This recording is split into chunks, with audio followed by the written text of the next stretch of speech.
वटायु फ़कीर, वो वली जो मुस्कुराया। सोचिए ज़रा, एक ऐसा दरवेश जिनकी गहरी से गहरी बातें भी एक हल्की सी, सादा सी मुस्कुराहट में छुपी होती थी। चलें, आज उनकी दुनिया में झांक कर देखते हैं और समझने की कोशिश करते हैं। तो ये कहानी शुरू होती है वादिये मेहरान से, सिंध की तारीखी सरजमीन से। एक ऐसी धरती जो जानी ही अपनी सूफियाना रिवायात और रूहानी बुजुर्गों की वजह से जाती है।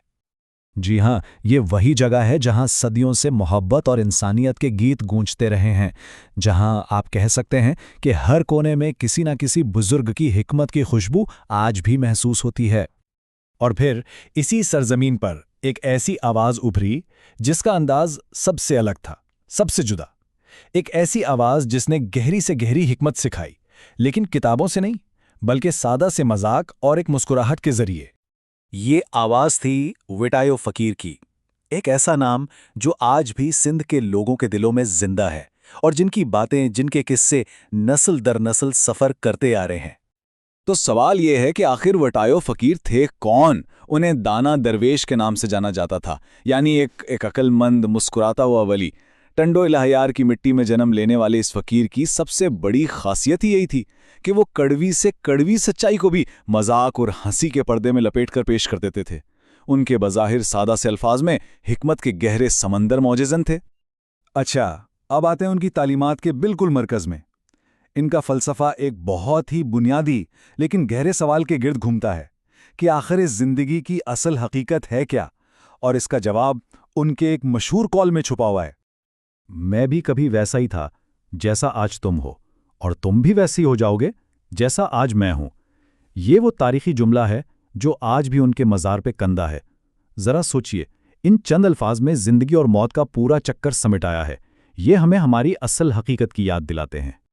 अब इस एक जुमले के पीछे जो गहरा फ़लसफ़ा छुपा है ना, वो है फ़ानी दुनिया का तसव्वुर, यानी ये ख्याल कि हमारा ये दुनियावी वजूद, ये सब कुछ आर्जी है। वतायो फ़कीर का यही मानना था कि ये दुनिया और उसकी सारी शान व शौकत बस कुछ पल का खेल है। तो अगर ये दुनिया आर्जी है, तो फिर इसका मतलब क्या निकलता है? यहां से तीन बहुत अहम बातें सामने आती हैं। पहली बात, ये दुनिया हमेशा रहने की जगह नहीं है। दूसरी, इसलिए दुनियावी चीज़ों पर, कामयाबियों पर गुरूर करना बिल्कुल बेमायनी है। और तीसरी और सबसे अहम बात, इंसान की असल इज्जत, असल मुकाम सिर्फ और सिर्फ मोहब्बत में है। लेकिन यहाँ एक सवाल पैदा होता है, क्या ये सारी बातें सिर्फ किस्से, कहानियों और किताबों तक ही महदूद रह गई? जी नहीं, बिल्कुल नहीं। वटेरो फ़कीर की मिरास आज भी जिंदा है, और इसका सबसे बड़ा सबूत है उनका मज़ार। आज भी टंडुवाला यार में उनका मज़ार सुकून का एक बड़ा मरकज़ है। ये सिर्फ ईंट पत्थर की एक इमारत नहीं है, बल्कि ये उन सब लोगों के लिए उम्मीद की एक किरण है जो जिंदगी की भाग दौड़ और उलझनों से थक जाते हैं। रोज़ाना हज़ारों लोग यहाँ आते हैं अपने दिल का बोझ हल्का करने।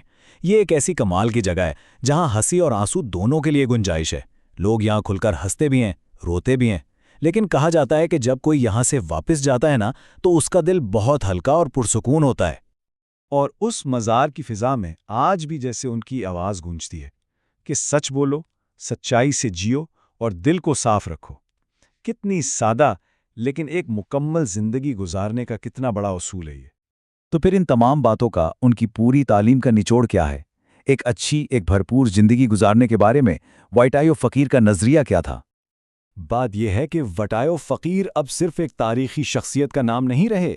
वो एक सोच, एक लाजवाल नज़रिए की अलामत बन चुके हैं। एक ऐसा नज़रिया जिस पर वक्त का कोई असर नहीं होता। और ये नज़रिया किन चीज़ों का है?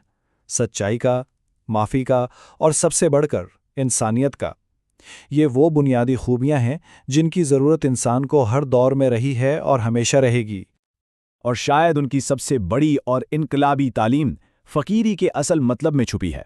देखें, आमतौर पर दुनिया फ़कीरी को मादी गुर्बत समझती है, यानी जिसके पास कुछ ना हो। लेकिन वटायो फ़कीर ने इसकी सच्चाई को बिल्कुल बदल दिया। उन्होंने कहा कि असल फ़कीरी दिल की अमीरी है। उनके नज़दीक असल अमीर वो है जिसका दिल मोहब्बत और सच्चाई से भरा हो। तो आखिर में सवाल ये रह जाता है कि आज की इस पेचीदा, इस कॉम्प्लिकेटेड दुनिया में वटायो फ़कीर की ये सादा सी बातें हमारे लिए क्या मायने रखती हैं? क्या वाकई आज भी एक सादा सी सच्चाई में इतनी ताकत हो सकती है कि वो कुछ बदल सके? शायद यही वो सवाल है जो उनकी मुस्कुराहट आज भी हम सब के लिए छोड़ जाती है।